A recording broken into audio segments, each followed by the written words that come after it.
Right, well, imagine 3D printing. It's easy if you try. The mechanical process turns computerized 3D information imaged on a computer into a solid, handleable, three-dimensional object. Now imagine a 3D printer working in a museum, actually producing a replica of an artifact that's actually on display.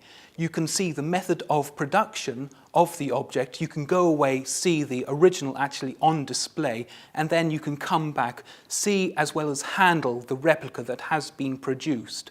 Who would this benefit? Would this benefit anyone? The answer is this would benefit a lot of people. Hello everybody, my name is Peter Brugger, and when in fact you go to a museum, you go to the archaeological section of a museum, you see an object behind a glass case or behind a barrier, you sort of observe the object, see it in situ, and then read the description actually given, and then perhaps just move on.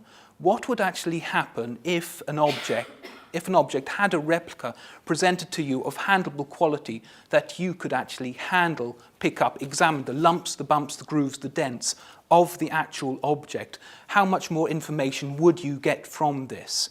In an immersive way, this really wouldn't take much effort whatsoever. It is just essentially picking up the object, and then unconsciously you would know so much more. To quote Thomas Fuller, if seeing's believing, then the feeling is truth.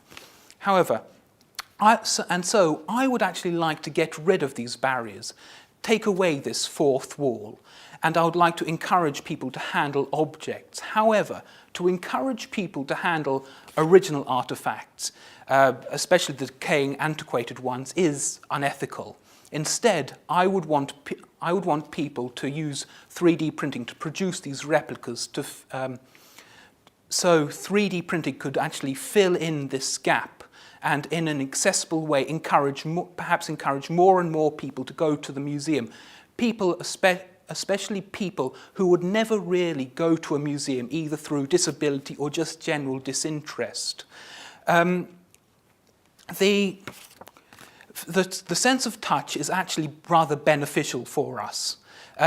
Medically, this limits stress, this aids recovery from illnesses, and this stimulates the mind.